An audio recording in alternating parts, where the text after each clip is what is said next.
Well, hello everyone. It's Thursday afternoon, so it is a video time, and I have been busy. Not a little busy. I've been a lot busy.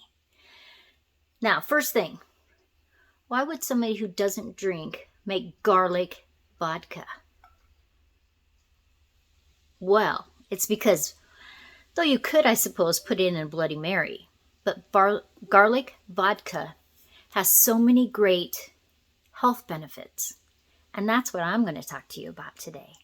Also on today's episode, we are going to be talking about making all kinds of things on what I do with beef fat. I'm going to show you a painting I'm working on, a couple glimpses of some paintings that Mary and I are doing, and I cut out leather to make 6 purses, bags really, over the shoulder bags that I'm going to have available. So it's a busy, cold day today. The wind up to 45 miles per hour. So it's a regular fall day in Wyoming, but no snow, and no snow predicted. So we can't go wrong with that. First, I'm going to show you how to make some garlic vodka and tell you all the health benefits of it.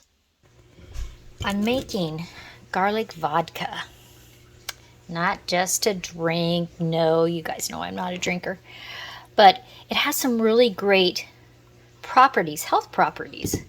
And so I just took a handful of small garlic cloves. If you're going to use regular sized garlic cloves, probably about 8 of them. Slice them up, leave them on your counter for 10 minutes.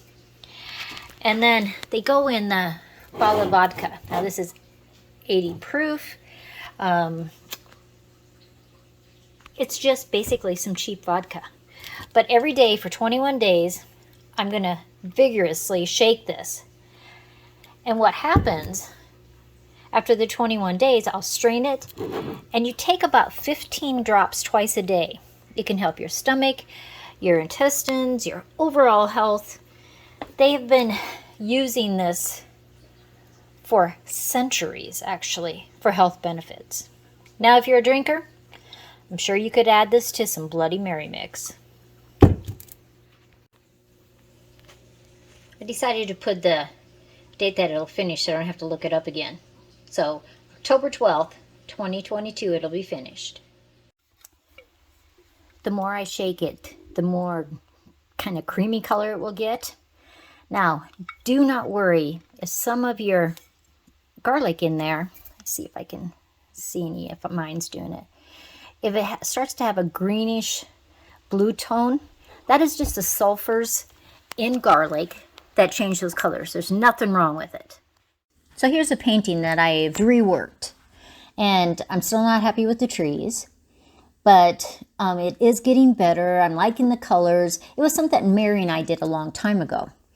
I finished the bird. I just have to trim it, put the backing and the edging on, the binding on, and it will be ready.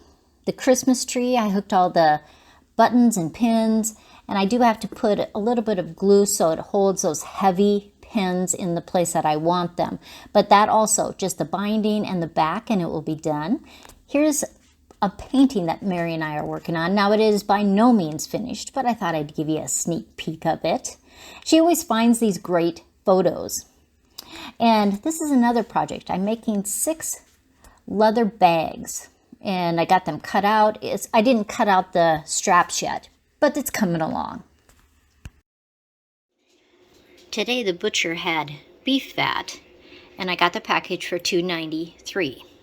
So I want to show you what I did with it.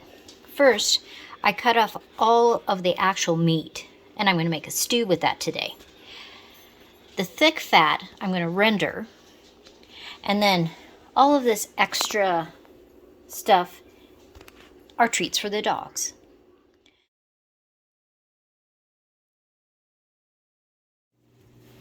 So I put my chunks in a frying pan and add about a half an inch of water into the pan.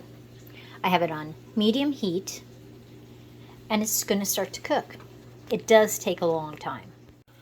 Now that my water started to boil, I'm actually going to turn it down, and I'm going to turn it on my stove between 1 and 2, which is a very medium low.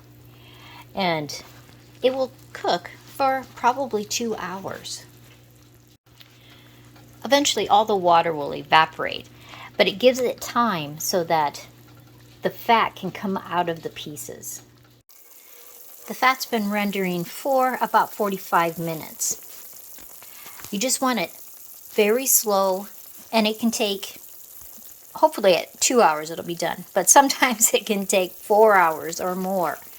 Just take your time and you have beautiful white fat. Talon, actually. It's lard when it's pigs. It's talon when it's beef. So I filtered it through a tea towel because I didn't want any of the little flecks in there. And I'll probably filter it a couple more times because I want it completely clear. But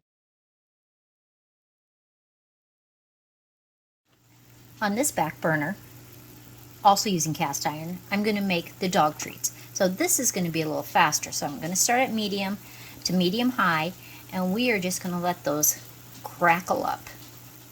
So the cracklings for the dogs are coming along, and I'll cook them a little bit more, then I'll cool them, and they'll be great treats. I'll put the extras in the freezer. So those are ready, and I'm going to let those cool, and I'm going to drain them. And I actually will save that fat too, but in a different jar. So I'm straining those cracklings for the dogs. There is the fat underneath. Now, it will not be as clear and beautiful as the fat that I'm rendering really slowly, but I wanted to show you the difference. So this is when it's really hot. Now here's the two rendered fats. One from the dog treats. It was done very fast. This one filtered a couple times so that there's no particles in there, and when it cools it should be almost white. So the tallow has solidified, and the one that I did so slowly, what a beautiful white color, perfect even for cookies. This other one's darker, but it'll be great for frying potatoes in. These can stay good in your refrigerator 2 to 3 months. So it's a great economical way to have your own tallow.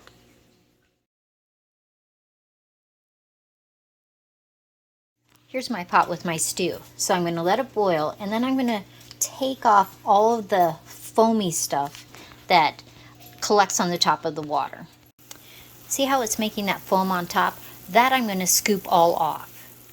When you take that foamy part off of the top of your stew, it gives the stew a better flavor.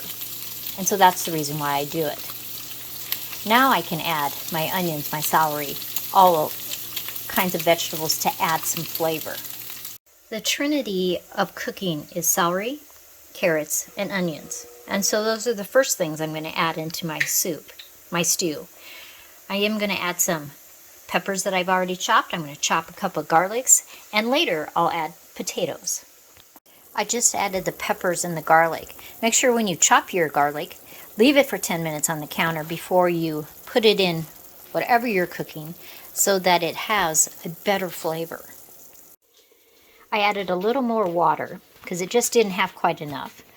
I added pepper, smoked salt, tarragon, and 15 minutes before the stew is done, I'll actually add basil. For the roux, we're going to melt some butter. We're going to add a little bit of flour and mix that up. I'm not making a big pot of stew, so I don't need a lot of roux. So I put the roux in there, and now I'm going to stir that up. And what it's going to do is it's going to thicken it. And I'm also going to put the basil in at this time. If you put basil in too early, it really just loses all of its flavor. It smells really wonderful at first, but then it loses the flavor. So I'm just going to let that cook for a little bit, and it will thicken up, and it will be ready for lunch. With our stew today, this is a loaf of bread that I made in the pizza oven. The stew looks ready, so when Joe's ready for lunch, it'll be ready. Well, thanks everybody, and I hope you enjoyed this episode of Suburban Homesteader Wyoming, Arizona, Thursday afternoons. And you try some of the recipes. The soup was fabulous. The dogs like their little treats. They only get one a day, so they don't get a lot because it is just fat. And but it's flavorful for them, and it's a little treat that they like in the morning. Also, my deal of the day. We have a little grocery store, and it has its own butcher. And he has some spectacular deals sometimes. And I got a ribeye about this thick. And I cut it in half. We're going to grill half of it tonight. It was regular, just over $50, and I got it for $13.25. So that was my deal of the day. Everyone, I hope you have a fabulous week. And I will see you Monday Night Live because I am doing giveaways from all the things that people never contact me. I'm going to give vanilla beans, necklaces, some glass stuff because people didn't contact me. And so you can win, but you do have to be on the live Monday night. Live in the continental United States, and so that I can send it to you without too much of expense. Everyone, have a great rest of your week.